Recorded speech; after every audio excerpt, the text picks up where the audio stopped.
Ano siya?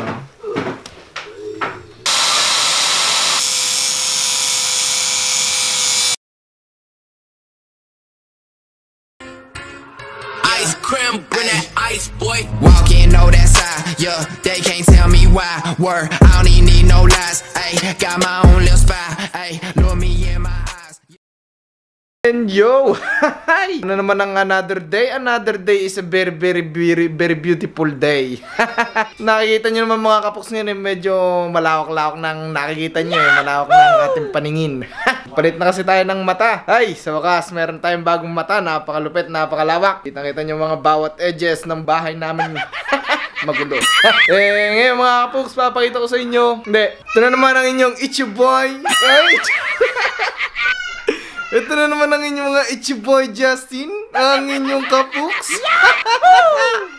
Lakas tama mo na naman. Hindi masyadong pansinin yung aming lamesa at mabubulaklakin yan. Yan ang aming mini farm. Okay, so ngayong araw na to mga kapoks, papakita ko sa inyo kung paano magpalit ulit ng manibela kagaya ng ginawa natin dito sa bidyong to.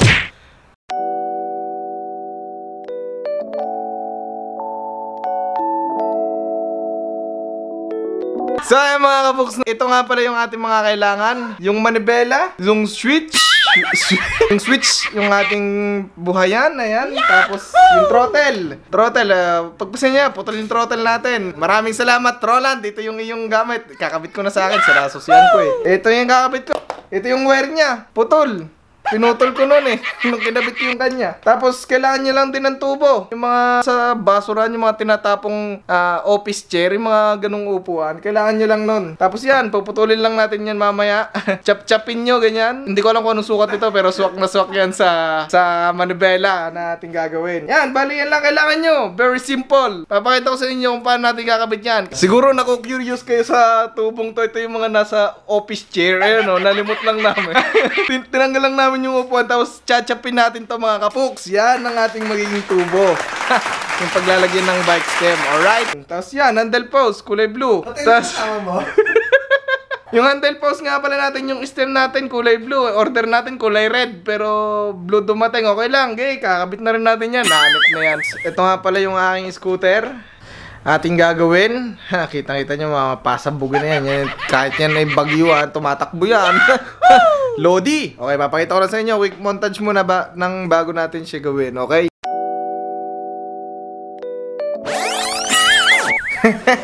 Ay, joke lang. Hindi pala ito yon. Hindi pala ito yon. Kala ko ito Hindi pala ito yung gagawin natin. Okay, ito. Yan. Ito pala yung ating yan yung montage natin. Hindi yun. Mali tayo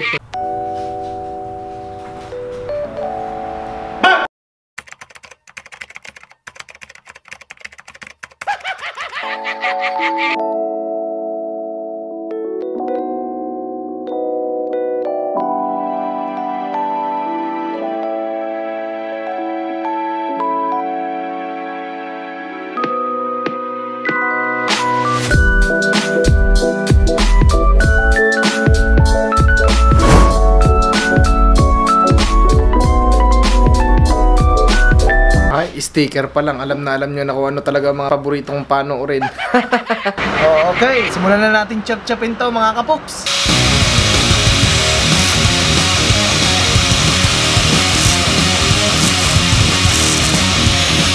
Okay, so nakuha na natin siya mga kapoks. Mamaya bubutasan na lang natin siya dito sa tabi. Butasan natin siya para dito natin padadaanan yung wire niya. At dito natin siya ilalagay, yan.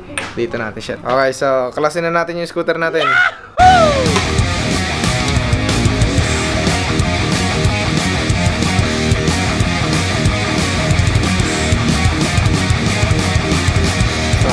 Nakalas na natin yung kanyang manibela. So, yung kanyang bell. May gagawin tayong magic dito mamaya. Tatanggalin natin ito ng titi. Tatanggalin natin yan. Ewan ko nakikita niya yan. Yung kuntil na yan, tatanggalin natin yan.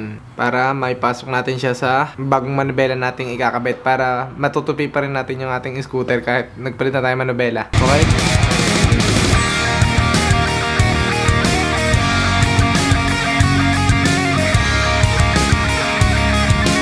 Okay, Okay, so tanggalin natin ang dashboard. Okay, so yan, natanggalin natin, nakalas na natin. Susukatin na lang natin to. Yan, susukatin natin siya dito. Kasi siya, ganyan siya, ganyan. Dito natin lalagay yung ating handle, yung ating bike stem. Kaya sukatin lang natin yung butas niya. Kasi dito, magbubutas rin tayo dito para padaanan ng wire. Okay, so susukatin na natin yung ating pagbubutasan. Hindi ko na pinakita sa inyo yung pagkakalas, kung paano magkalas. Alam nyo na yun, malalaki na kayo. Madali lang naman magkalas. Tanggalin nyo na lahat ng tornilyo. Babe, gain lang. Basta, pagkakalas, kaya nyo na yun. Mamaya ko na napapakita pag ikakabit na. Basta, magsukat lang tayo. Sukatin lang natin yung 4 na butas dito. Dito. Para lagay ng thread niya. Alright. Okay, so pag magsusukat nga pala kayo, ano nyo siya. Ganyan. Ikabit nyo siya dyan sa tuktok. Tapos mamaya sukatin nyo na lang yung pagbubutasan natin dito mamaya sa loob. So, basta, para mas madali, ganito lang. Saksak nyo siya pa ganyan. Ayun o, buo na siya nakakabit na. Saksak nyo lang ganyan. Okay na yan o. Ngayon, markahan nyo na yung pagbubutasan nyo. Okay?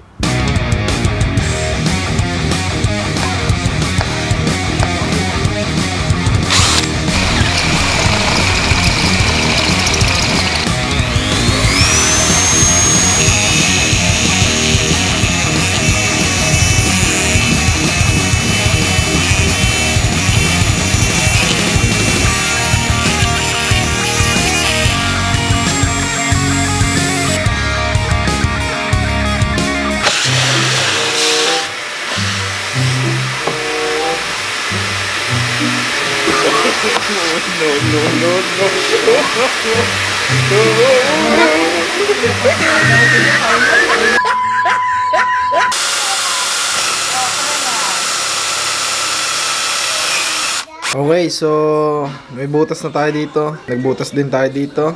At dito. Dito natin patadaanin yung mga wire. Okay, so kailangan natin mga kapuks ng 8 wire. Meron tayo nakitang wire dito, siyam to. Dabis ng isa pero okay lang. Yan. 8 lang. 8 lang. Ito na may kakat ko. 8 lang yan. Basta 8 ganito kailangan. Palulusutin na natin, dire-diretso yan siya oh. Buo. Ito siya. Para dito natin siya patadaanan dito. Tapos labas dito sa bag na. Sakto yan sa lahat para sa mga switch, preno, brake, tsaka throttle yan. Mga ganun. Patadaanan natin dito sa loob ng ano. Hatiin lang natin to. To ano. Para sa lahat to. Kasi na yan. Talupan nyo lang yung mga wire nyo, ganyan, pagkatapos nyo ilusot. Pinakamadaling gamitin sa lahat, lighter. Meron kayo lagi nyan sa bulsa. Clean cut lagi pag lighter. Tapos yan, hihinangin na natin. Kulay to kulay lang yan. Tapos yun. Basta, pahabain nyo lang yung mga wire na nandito sa taas. Paabutin nyo doon sa ilalim. Okay, so mga kapuks, okay na yung ating wiring. Na-wiring na natin siya. Sa taas, tapos sa taas, sa taas. Ayan o. Meron tayong tirang dalawa para sa switch natin. Doon na tayo sa baba, magwa-wiring. Talupan na natin.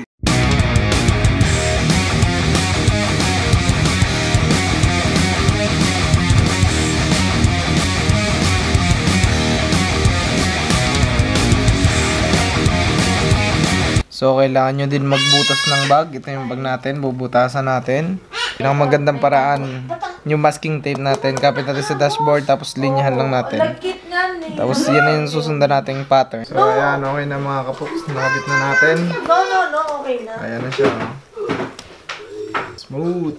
Yan. Mga kapuks, kailangan nyo rin pala magbutas dito sa likod. Diyan natin padadaanin yung wire. 2 butas yung gagawin nyo sa bag para daanan ng wire. 3 pala. 2 sa likod at 1 sa unahan. Yun. Flex ko lang yung wire kong itim. Pero pagdating dito, puti. Puti kasi siya, kaya pinintahan natin. Inisprayan ng itim. Siyempre, nandito pa rin si BT Kickscoot. Ay, hindi yan mawawala sa mga gawaan ng patino. Okay, so ayan, hindi makita na nung ating mga kapuksa.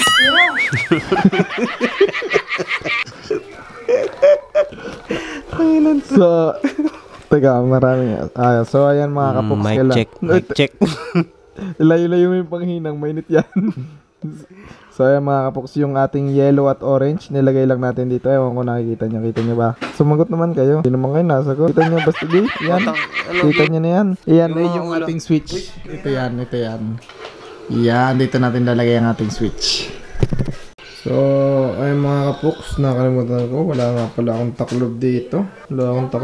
Kaya ang ginawa na lang namin, nagawa na lang kami ng DIY, washer at saka kung anong nalimot namin din. Tapos lalagyan ng hot glue sa ilalim para matibay. Ayan siya mga kapuks. Yan, DIY button. Ganyan na lang ginawa natin. Wala kasi tayong ganito. Ayan may mga taklob sila. Dito yung switch. Pati yun meron din. Pati yung mga yan meron din. Akin lang yung naiiba talaga. So yung mga kapuks, nakabit na natin yung button niya. Hindi ko napakita yung wiring pero 2 wire lang yun. Tapos 4 lang yung paano. Kakapain nyo lang siya doon dahil iba-iba naman siya. Tapos yan na siya, okay na. Nabubuhay na. Alright mga kapuks. Bali anong oras na? Alas 12 na mga kapuks. Alright, tapos na ang ating scooter. Quick montage natin siya.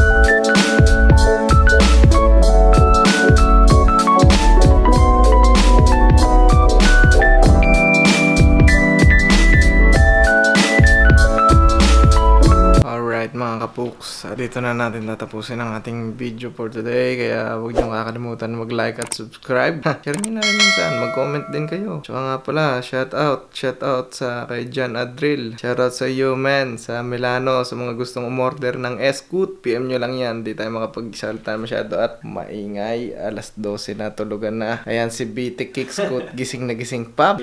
Okay, buonanotte. Okay, so shout out sa inyong lahat. Okay, thank you.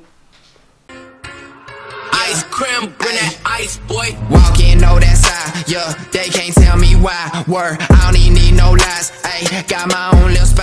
Ayy, look me in my